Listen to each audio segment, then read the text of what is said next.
नमस्कार, मैं डॉक्टर दीप्ति श्रीवास्तव। मेरा विषय है गृह विज्ञान।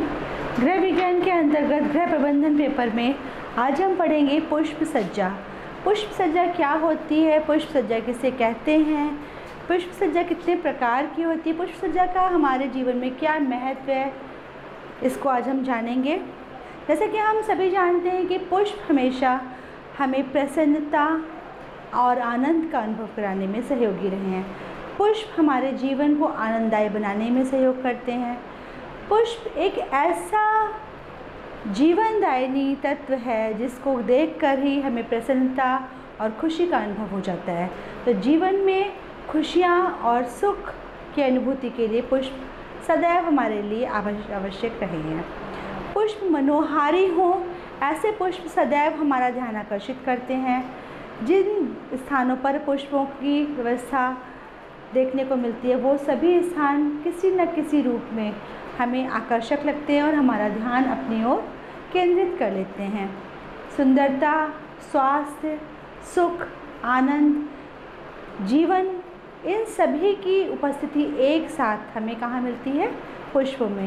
तो आइए देखते हैं पुष्प सज्जा क्या होती है। पुष्प सज्जा से हम कैसे अपने घर को सजा सकते हैं, कैसे संवार सकते हैं, और पुष्प सज्जा का हमारे जीवन में क्या महत्व है और ये कितने प्रकार की होती है। पुष्पों से हमारा वातावरण सुगंधित हो जाता है।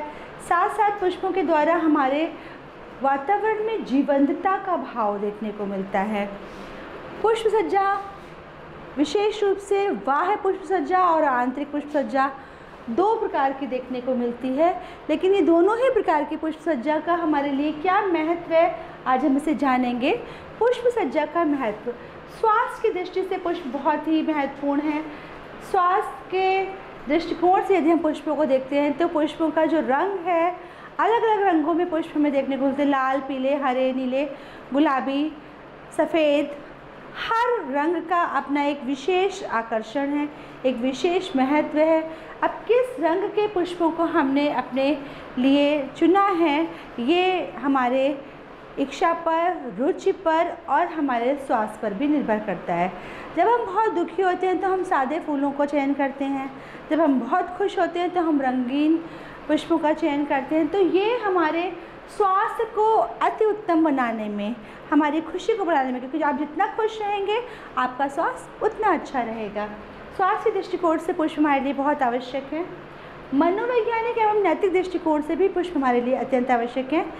हमारे मानसिक पटल में एक सुखद अनुभूति, एक रचना, एक खुशी, एक आनंद का भाव उत्पन्न करने के लिए, हमारे मन को शांति प्रदान करने के लिए पुष्प सहयोग करते हैं। और नैतिक दृष्टिकोण से मान लीजिए कोई दुखी है, आप उसे खुश करना चाहते हैं, आप उसे लाल रंग का पुष्प भेंट कर दें। आप उसकी खुशियाँ बढ़ाना चाहते हैं, लाल के साथ में पीले रंग भी दे दीजिए। आप वहाँ दुख व्यक्त करना चाहते हैं, आप सफ़ेद रंग के पुष्प दे दीजिए। तो कोई भी रंग जो है वो नैतिक दृष्टिकोण से भी आपको सहयोग करता है। तो पुष्प आपके लिए नैतिक दृष्टिकोण से भी सहयोगी हैं। नेक्स्ट है आपका सुंदरता की दृष्टि से। सुंदरता तो निश्चित रूप से पुष्पों के माध्यम से बढ़ी जाती है। जितने आकर्षक, जितने जीवंतता वाले पुष्प आप यूज़ करेंगे, प्रयोग में लाएंगे, उतना ज़्यादा सुंदरता का भाव आप किसी विशेष स्थान पर प्रदान कर सकते हैं। स्थान विशेष को विशेष महत्व देने के लिए पुष्पों का विशेष योगदान होता है। पुष्पों को पुष्पगुच्छ के रूप में आप रख सकते हैं, पुष्पों को आप माला के रूप में रख सकते हैं, पुष्पों को आप फैला कर रख सकते हैं। तो अलग अलग सौंदर्य प्रदर्शित करने के लिए आप सौंदर्य के दृष्टिकोण से पुष्पों का प्रयोग कर सकते हैं। तो पुष्प सज्जा जो है वो सुंदरता के दृष्टिकोण से भी महत्वपूर्ण है। सजावट के दृष्टिकोण से भी पुष्पों का विशेष महत्व है। किसी स्थान विशेष को सजाने के लिए, जैसे पूजा घर है, आपके दरवाजे पे, द्वार पे किसी के आगमन के लिए, आप वेलकम के लिए कोई रंगोली बनाते हैं, तो आप सजावट के दृष्टिकोण से भी पुष्पों का प्रयोग कर सकते हैं। अब पुष्पों को हम जब भी प्रयोग करते हैं, पुष्प सज्जा की दृष्टि से हम किन किन सामग्रियों का प्रयोग करते हैं, अब हम उस पर प्रकाश डालेंगे। पुष्प सज्जा हेतु हमें कुछ सामग्री आवश्यक होती है। पुष्प सज्जा हम सिर्फ पुष्पों की सहायता से नहीं करते हैं, उसमें अन्य भी कई चीज़ें होती हैं जो कि आवश्यक है। जैसे कि पुष्प सज्जा हेतु हम सर्वप्रथम पात्र अथवा फूलदान का चयन करते हैं। हमें पुष्प सज्जा कहाँ पर करनी है, किस स्थान पर करनी है, किस आकार की करनी है, उसका क्या महत्व है। अगर कहीं हमें दो क्षेत्रों को एक साथ प्रदर्शित करना है तो हम उसमें लाइन या लटकन के बहाव को शामिल कर सकते हैं। अगर हमें किसी सेंटर टेबल पर अरेंजमेंट करना है तो फैली हुई पुष्प सज्जा अच्छी लगेगी। किसी कॉर्नर पे करना है तो फूल जो है वो हमारे ट्रायंगुलर शेप में हाफ मून में अच्छे लगेंगे। ये जो व्यवस्था है, ये सारी ही व्यवस्थाएं जो हैं वो हमारे पात्र और फूलदान के आधार पर ही अलग अलग होती हैं। अब जो पात्र और फूलदान हमने प्रयोग में लाया है उसमें भी विशेष क्या है कि आकृति के आधार पर हमारे जो लंबे पुष्प हैं उसके लिए हमें जो पात्र चयन करना होगा, निश्चित रूप से वो बहुत छोटा और पतला नहीं होगा, वो लंबा होगा तो ज़्यादा अच्छा रहेगा। या फिर उसके लिए हमें सपोर्टर चाहिए होगा कि हम लंबे पुष्पों को कैसे उसमें व्यवस्थित करें। पात्र जो निर्मित है उसके आधार पर भी हमें पुष्पों का चयन करना होता है। यदि हमने कांच का पात्र लिया है या हमने कोई बहुत कठोर पात्र लिया है तो उसमें हमें हल्के मुलायम पुष्पों का चयन करना होगा। अगर हमने बहुत मुलायम या हल्के पात्र का चयन किया है तो उसमें हम कठोर डंडियों, टहनियों और कठोर पुष्पों का प्रयोग कर सकते। तो ये निर्भर करेगा कि हमने किस आकृति का और किस पात्र के आधार पर पुष्पों का चयन किया है, उसी हिसाब से हम अपने पात्र और फूलदान में पुष्पों को सजाएंगे। नेक्स्ट है हमारा कि निर्मित पदार्थ के आधार पर हमें पुष्पों को सजाना होता है। हमें जिस क्षेत्र विशेष में, जिस स्थान विशेष में पुष्पों को रखना है, पुष्पों की सज्जा प्रदर्शित करनी है, वहाँ पर वो स्थान विशेष जो है उसका जो पदार्थ है वो किस चीज़ से बना हुआ है। अगर हल्का है, मुलायम है, कर्कश है या उसमें घर्षण उत्पन्न होने की स्थिति है, खुरदुरा है, रूखा है, चिकना है, जैसा भी है उसके विपरीत हमें पुष्पों का चयन करना होगा। कांटे वाली टहनियों के साथ में हम नाजुक फूलों का प्रदर्शन या नाजुक पात्रों के साथ में कांटे वाली टहनियों का प्रदर्शन यदि करते हैं तो वो हमारे लिए उपयुक्त होगा। लेकिन अगर हमने कोई ऐसा पात्र चयन किया है जिसमें कि पहले से ही खुरदुरा पदार्थ दिखाई दे रहा है, उसमें भी हम कांटे वाले पुष्प लगा देते हैं तो वो अच्छा प्रतीत नहीं होता है। इसके बाद बात आती है कि अब हमें पुष्प कैसे प्रयोग में लाने हैं। पुष्पों में सिर्फ पुष्प ही प्रयोग में नहीं लाए जाते हैं, पुष्पों के साथ साथ शुष्क पेड़ पौधे, पत्तियां, फूल, टहनी आदि भी हम प्रयोग में लाते हैं। इन सभी की सहायता से हम अपनी पुष्प सज्जा को आकर्षक बनाते हैं और उसके सौंदर्य में वृद्धि कर पाते हैं। अब जो भी पुष्प सज्जा हमने करनी है वो कितने प्रकार से करनी है उस पर प्रकाश डालेंगे। हमने आपको पहले ही बताया था कि पुष्प सज्जा जो होती है वो दो प्रकार की होती है, बाह्य पुष्प सज्जा और आंतरिक पुष्प सज्जा। चाहे हम बाह्य पुष्प सज्जा करें चाहे हम आंतरिक पुष्प सज्जा करें, हमें उसमें कुछ चीज़ें अन्य भी प्रयोग में लानी है, जैसे कि सुईदार holder, pen holder, stem holder, पिंजरा, पैरामाउंट होल्डर, पतले तार के गुच्छे, पारदर्शक टेप, हरा टेप, पतला नोकदार चाकू, आधार और उपसाधन। आधार से तात्पर्य यहाँ पर है जिस पर आपको उस पुष्प की सज्जा व्यवस्थित करनी है। क्या आपका बेस होगा, जो आपने पात्र चयनित किया है वो कैसा है, लंबा है, चौकोर है, गोल है, तिकोना है, उथला है, गहरा है, उस पर निर्भर करेगा। अब उसमें आप उपसाधन से मतलब एसेसरीज से कौन सी एसेसरीज प्रयोग में लाएंगे। सुईदार होल्डर से तात्पर्य है ऐसा पिन होल्डर जिसमें कि इस प्रकार से सुइयों की व्यवस्था रहती है। ये सुइयाँ छोटी बड़ी होती हैं जिसमें कि आप अपने पुष्प की टहनी या पतली डंडियों को फिक्स कर देते हैं और वो उस पर अटका खड़ा रहता है, गिरता नहीं है। सुईदार होल्डर के बाद आपका पिन होल्डर आता है। पिन होल्डर आपके कई शेप के हो सकते हैं, ये अलग अलग शेप के पिन होल्डर हो सकते हैं।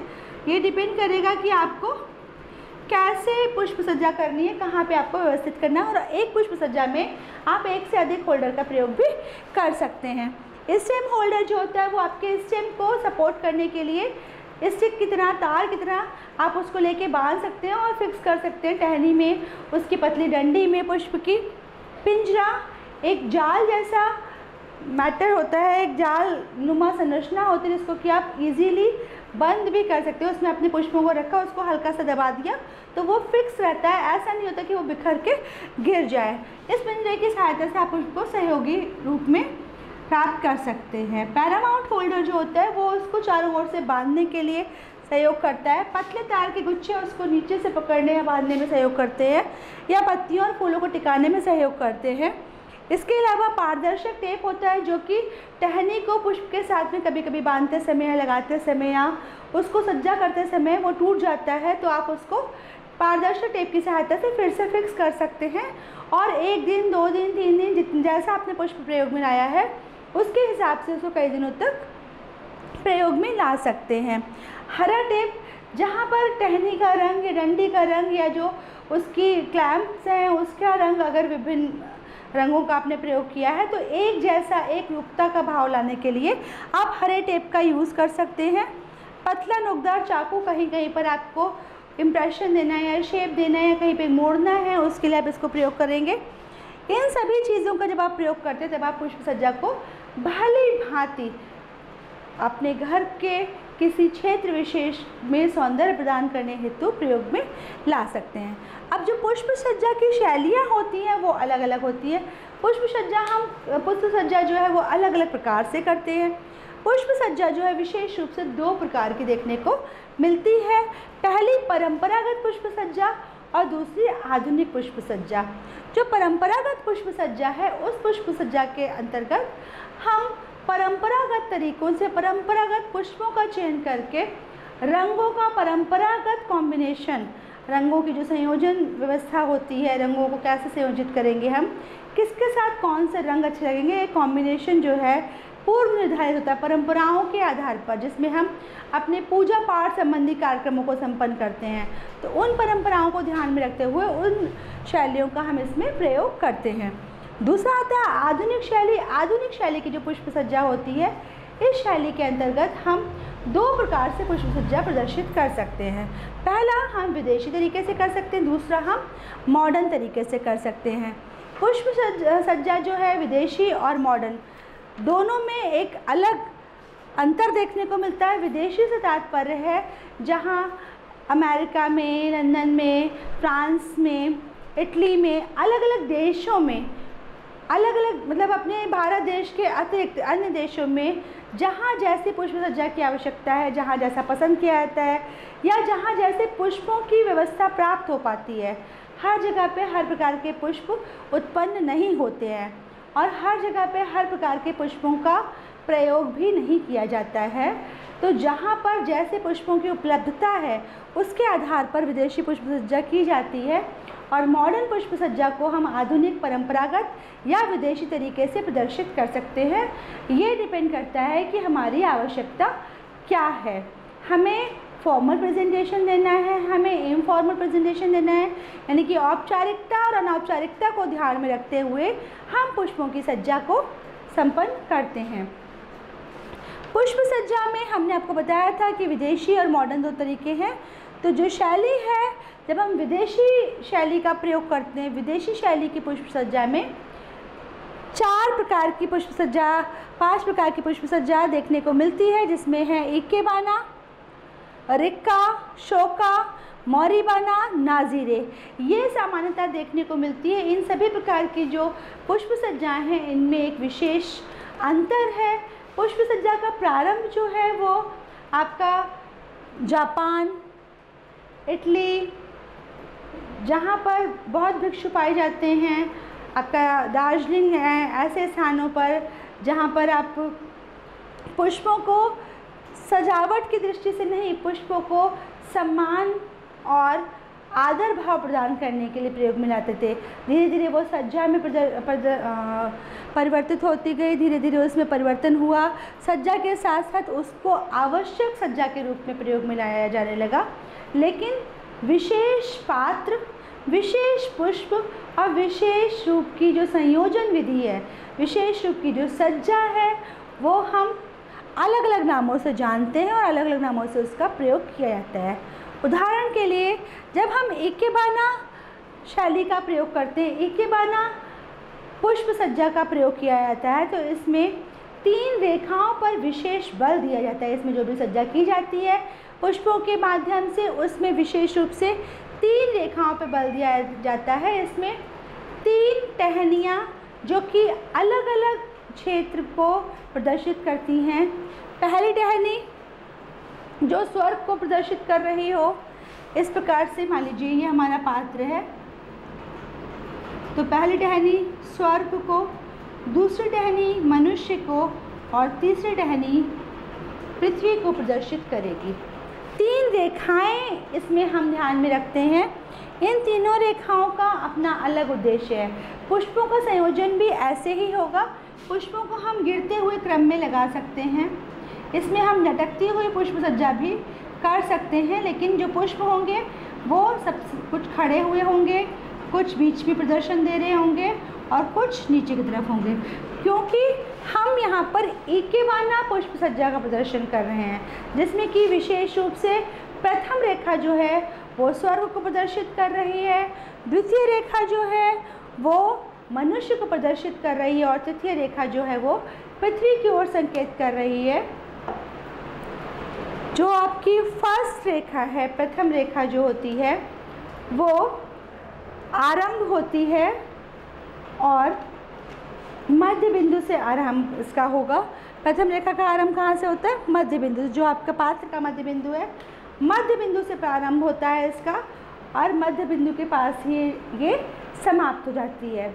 दूसरी रेखा जो है वो मध्य बिंदु से तो प्रारंभ होती है, लेकिन चौड़ाई उत्पन्न करते हुए, क्योंकि वो गिर रही है, चौड़ाई उत्पन्न करते हुए मध्य बिंदु पर ही प्रथम रेखा के 3/4 गुना स्थिति में संपन्न हो जाती है, या कहना चाहिए कि प्रथम रेखा के 3/4 गुना होती है और ये लगभग 45 अंश का कोण बनाती है। प्रथम रेखा 3/4 गुना होगी और लगभग 45 अंश का कोण ये बनाती है। तीसरी रेखा जो है वो पृथ्वी का प्रदर्शन कर रही है। तीसरी रेखा जो पृथ्वी की ओर संकेत कर रही है, ये प्रथम रेखा की आधी होती है और लगभग 75 अंश का कोण बनाती है। पहली क्या करती है? ये वाली 45 पे और ये वाली 75 पर दिखाई पड़ती है, तो 75 अंश का कोण बनाती है ये, और कोण के आधार पर ही इसका प्रदर्शन स्वर्ग, मनुष्य और पृथ्वी के लिए देखने को मिलता है। दूसरा आता है रिक्का। रिक्का नामक पुष्प व्यवस्था जो होती है, इसमें विशेष बात यह है कि इसका प्रयोग मंदिरों में देखने को मिलता है। लंबाकार मंदिरों में, जहाँ लंबवत मंदिर हों, जो कि ऐसे गुंबद नुमा या चोटी नुमा मंदिर होते हैं, उनमें इन पुष्पों की व्यवस्था देखने को मिलती है। तो लंबवत व्यवस्था के लिए रिक्का को जाना जाता है। दूसरा है शोका। शोका की जो व्यवस्था है उसमें कम ऊंचे और चौड़े पात्रों का प्रयोग किया जाता है। इसकी विशेषता यह है कि इसमें फूल भी छोटे प्रयोग में लाए जाते हैं और कम ऊंचे और चौड़े पात्र, ताकि वो फैला हुआ दिखाई पड़े, एलैबोरेटेड दिखाई पड़े। नेक्स्ट है हमारा मौरीबाना। मौरीबाना में भी चौड़े पात्रों का प्रयोग होता है, मगर ये पात्र उथला होता है। उथले से मतलब है कि उसकी गहराई लगभग नाक के बराबर होती है, एकदम ऊपर की तरफ रहता है, वो बिल्कुल फ्लैट, बस आपको एक सरफेस दिखाई पड़े। तो मौरीबाना में चौड़े और उथले पात्रों का प्रयोग किया जाता है। इसमें छोटे या लंबे पुष्पों को L, U, V, C, half moon, full moon किसी भी प्रकार से व्यवस्थित किया जा सकता है। नेक्स्ट आता है नाजीरे। नाजीरे में जो भी पुष्प व्यवस्था की जाती है वो पुष्प व्यवस्था विशेष रूप से लंबे पात्रों की सहायता से की जाती है। नाजीरे नामक पुष्प व्यवस्था में लंबे पात्रों का, पीतल का या मिट्टी का पात्र हो या कांच का पात्र हो, मगर वो लंबा हो, लंबाई उसकी अधिक हो और उसकी चौड़ाई लगभग कम से कम देखने को मिले, उस प्रकार के पात्रों का प्रयोग किया जाता है।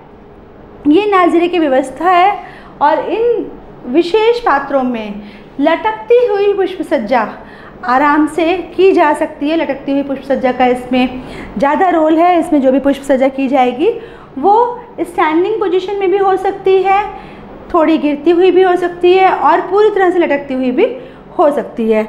विशेष रूप से ये जो व्यवस्था है ये सरलतापूर्वक नाज़ीरे में की जा सकती है, लेकिन ध्यान रखना होगा कि इसमें पात्र का आकार पुष्पों की लंबाई के हिसाब से अधिक होना चाहिए। ऐसा ना हो कि पुष्प अधिक लंबे हों और हमारा पात्र जो है वो छोटा हो। इसमें भी 3 रेखाएं यूज़ होती हैं। शिन सो साइकी के नाम से इन रेखाओं को हम समझ सकते हैं। शिन सो साइकी जो है उसमें शिन जो है वो स्वर्ग को प्रदर्शित कर रही है, जो कि ऊपर की ओर आ रही है। जो सबसे ऊपर है वो शिन है। इसके बाद मानव का प्रदर्शन जो कर रही है वो है सो, और जो पृथ्वी का प्रदर्शन कर रही है वो है साइकी। इन्हें इन नामों से जाना जाता है। ये टहनियाँ ऐसे भी हो सकती हैं, ऐसे भी हो सकती हैं। इन टहनियों का आकार भी इस व्यवस्था के रूप में अलग तरीके से देखने को मिल सकता है। ज़रूरी नहीं है कि टहनी आपकी एकदम सीधी हो, एकदम खड़ी हो, वो हल्की सी तिरछी भी हो सकती है। तो ऊपर की ओर इंडिकेशन दे रही है यानी कि वो शिन है, जो मनुष्य की ओर इंडिकेशन दे रही है वो सो है, और जो नीचे की ओर इंडिकेशन दे रही है वो हमारी साइकी है। शिन यानी स्वर्ग, सो यानी मनुष्य, और साइकी मतलब हमारा जो पृथ्वी है उसे हम साइकी कह रहे हैं। इसमें हम फूलदान चपटा भी ले सकते हैं।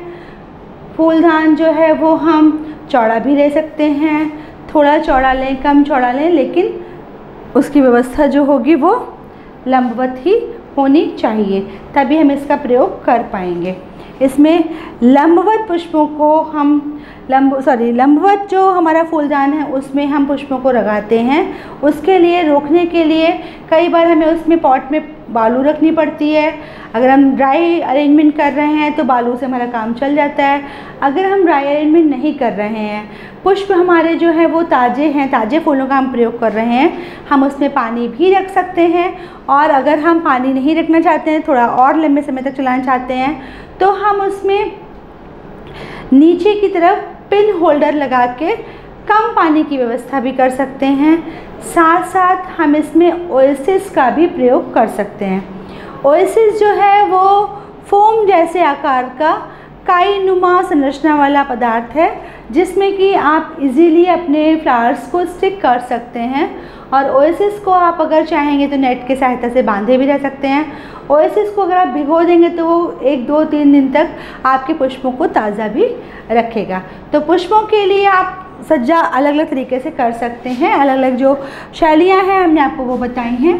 इसके अतिरिक्त आप पुष्पों को कैसे प्रयोग में लाएंगे, कैसे कैसे आकारों में आप पुष्प सज्जा कर सकते हैं, अब हम उस पर ध्यान देंगे। हमने आपको पहले भी बताया है कि यदि हम पात्रों पर विशेष बल ना दें तो हम पुष्पों को कैसे सजा सकते हैं। तो पात्रों पर अगर हम विशेष बल नहीं देते हैं तो हम पुष्पों को अलग अलग प्रकार से सजा सकते हैं। जैसे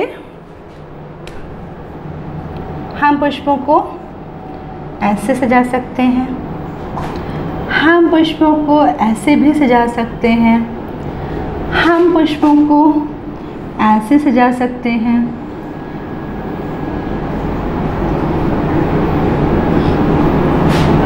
हम पुष्पों को ऐसे सजा सकते हैं, हम पुष्पों को ऐसे सजा सकते हैं, हम पुष्पों को ऐसे भी सजा सकते हैं।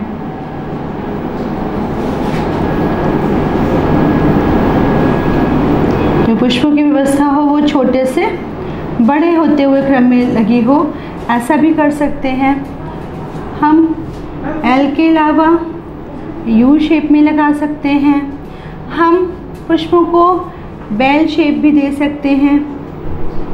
इस तरीके से भी हम पुष्पों को अरेंज कर सकते हैं। तो ये हमें हमारे ऊपर निर्भर करता है कि हम पुष्पों की कौन सी सज्जा, कौन से प्रकार, कौन से आकार का प्रयोग करेंगे और हमें पुष्प सज्जा किस स्थान विशेष के लिए करनी है। अगर हमें कॉर्नर पे पुष्प सज्जा करनी है तो एल शेप की पुष्प सज्जा जो है वो हमारे लिए ज़्यादा अच्छी रहेगी।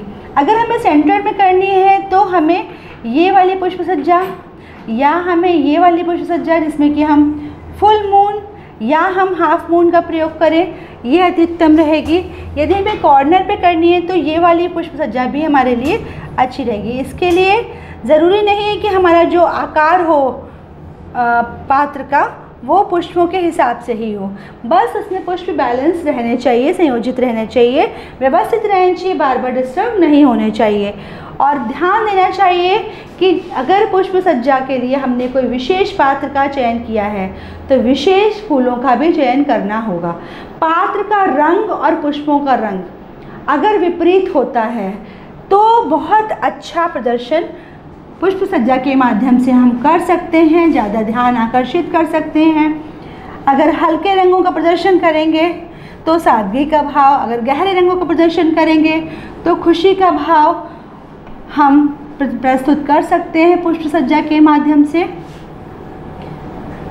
अगर हमें फैली हुई पुष्प सज्जा करनी है और बड़ा भाव प्रस्तुत करना है जिससे कि हम चीज़ों को बड़ा प्रदर्शित करें तो हल्की पृष्ठभूमि पे गहरे रंग के पुष्प ध्यान आकर्षित करने का कार्य अच्छे प्रकार से कर सकते हैं। और यदि हमें गहरी पृष्ठभूमि रखनी है तो उसमें हल्के रंग के पुष्प ध्यान आकर्षित करने का कार्य कर सकते हैं। लटकती हुई पुष्प सज्जा जो है वो लंबे मध्यम आकार में की जाए या लंबे मध्यम आकार के फूलदानों में की जाए तो अच्छी लगेगी। अगर हम लंबवत सज्जा कर रहे हैं तो उसमें सभी टहनियों का मुख्य भाग लंबवत में रखें तो ज़्यादा अच्छी लगेगी।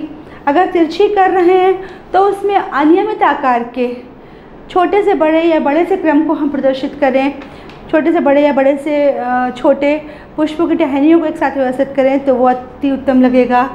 या फिर हम तैरती हुई और चपटी व्यवस्था करें तो वो भी अति उत्तम लगेगा। इसके लिए हम tray, board shape, triangular shape या कोई भी ज्यामितीय आकार का पात्र चयनित कर सकते हैं। आधुनिक शैली की जब हम पुष्प सज्जा करते हैं, आधुनिक शैली में क्या होता है,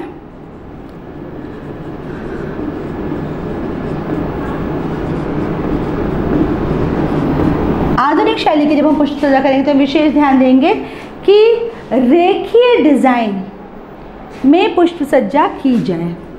अभी हमने आपको जो भी रेखाएं बताई, पुष्प सज्जा रेखीय,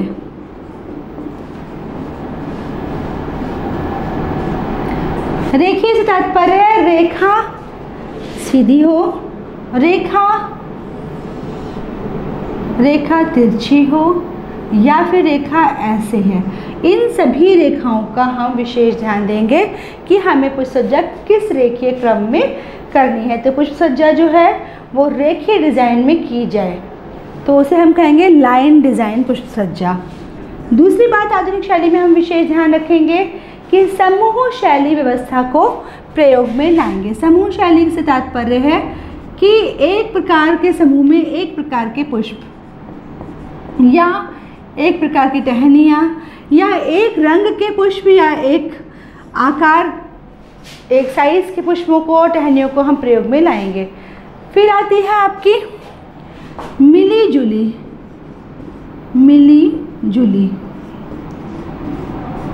शैली। मिली जुली में हम विभिन्न आकारों को, विभिन्न रंगों को एक साथ प्रयोग में ला सकते हैं। आधुनिक शैली में इसका प्रयोग हम कर सकते हैं। और नेक्स्ट है हमारा लघु व्यवस्था। लघु व्यवस्था का मतलब है छोटे से क्षेत्र में या छोटे या कम पुष्पों की सहायता से मिनिएचर कोई अरेंजमेंट, किसी से बड़े से रूम में हम छोटा सा एक फ्लावर पॉट लगा दें या टेबल पे, सेंटर टेबल पे कुछ फ्लावर्स लगा दें तो ये जो है वो बहुत ही आकर्षक तत्व जो है देखने को हमारे पुष्प सज्जा में मिलेगा कि हम इसकी सहायता से अपने घर को, अपने उस पर्टिकुलर रूम को, उस पर्टिकुलर स्थान को ज़्यादा अच्छा बना पा रहे हैं। इसके अलावा पुष्प सज्जा में हम विशेष महत्व देते हैं कला के तत्वों को। तो पुष्प सज्जा में कौन कौन से कला के तत्व हम प्रयोग में लाते हैं, अब हम उस पर प्रकाश डालेंगे।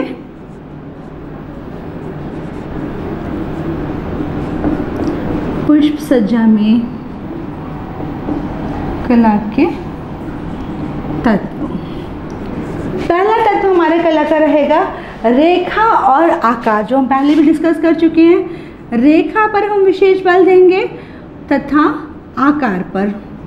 आकार से तात्पर्य है कि वो त्रिभुज है, वो लंबवत है, त्रिकोण है, गोल है या चौकोर है, कैसा आकार हमें रखना है अपनी पुष्प सज्जा का। दूसरा, हम बनावट पर बल देंगे।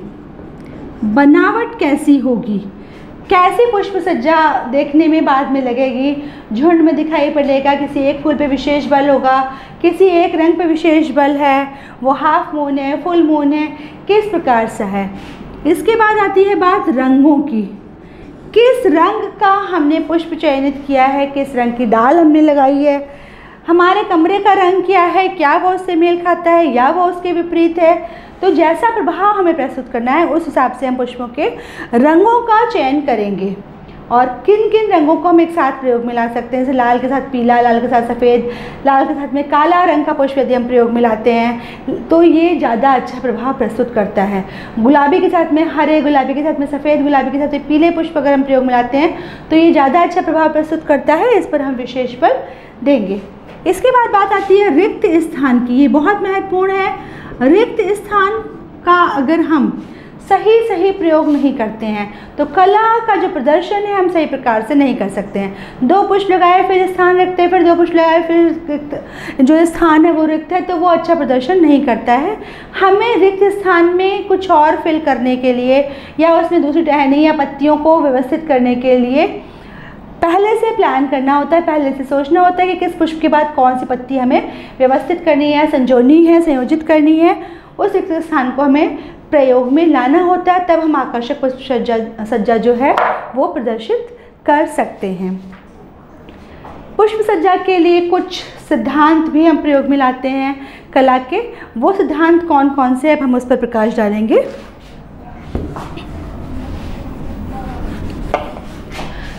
पुष्प सज्जा में कला के सिद्धांत। पहला है हमारा अनुरूपता। अनुरूपता से तात्पर्य है किसी भी वस्तु में जो भी प्रस्तुतिकरण हमें करना है वो कला के अनुरूप हो। उसमें जो टेक्सचर यूज़ किया गया है, जो पुष्प यूज़ किए गए हैं, उसमें त्रिभुज है, चतुर्भुज है, जो भी हमने प्रयोग किया है वो पात्र और पुष्पों को ध्यान में रखकर किया जाए। अनुरूपता का हमें विशेष ध्यान देना होगा, तब हम कला का प्रदर्शन ठीक प्रकार से कर पाएंगे। दूसरी चीज़ है अनुपात। यदि हम प्रपोर्शन सही नहीं रखेंगे, मान लीजिए 2 पुष्प हमने सफ़ेद लगा दिए और 15 पुष्प हमने लाल लगा दिए, तो ये अच्छा अनुपात प्रदर्शन नहीं है। हमें बराबर की संख्या में बराबर रंगों की व्यवस्था के साथ बराबर आकार का ध्यान रखते हुए अनुपात को सही क्रम से प्रस्तुत करना होगा, तब हमारा जो पुष्प सज्जा है वो ज़्यादा अच्छा प्रदर्शन कर पाएगी। इसके बाद बात आती है संतुलन। कोई भी चीज़ यदि बैलेंस होती है तो वो ज़्यादा आकर्षक लगती है, ज़्यादा अच्छी लगती है।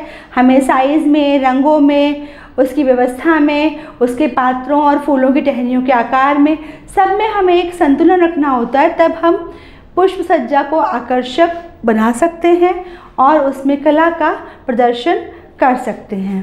संतुलन के बाद बात आती है लय की। एक तारतम्यता, एक लयबद्धता होना बहुत ही आवश्यक है।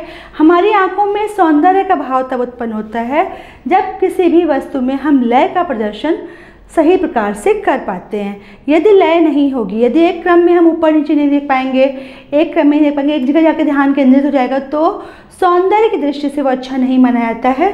तो किसी भी सज्जा में यदि लय है, चाहे वो विकिरण संबंधी लय हो, चाहे वो तिरछी लय हो, चाहे वो वक्राकार लय हो, किसी भी प्रकार की लय का प्रदर्शन यदि हम कर पाते हैं तो वो पुष्प सज्जा अच्छी और आकर्षक लगती है। नेक्स्ट आता है बल। पुष्पों के माध्यम से हम विशेष स्थान पर विशेष बल प्रदर्शित कर सकते हैं। अब हमें किस स्थान पर कैसा प्रभाव प्रस्तुत करना है ये हम बल के माध्यम से प्रदर्शित कर पाएंगे। और औपचारिक और अनौपचारिक दोनों ही प्रकार की पुष्प सज्जाओं में इन सभी सिद्धांतों और तत्वों का प्रयोग करके अपनी पुष्प सज्जा को आकर्षक बना सकते हैं। Thank you.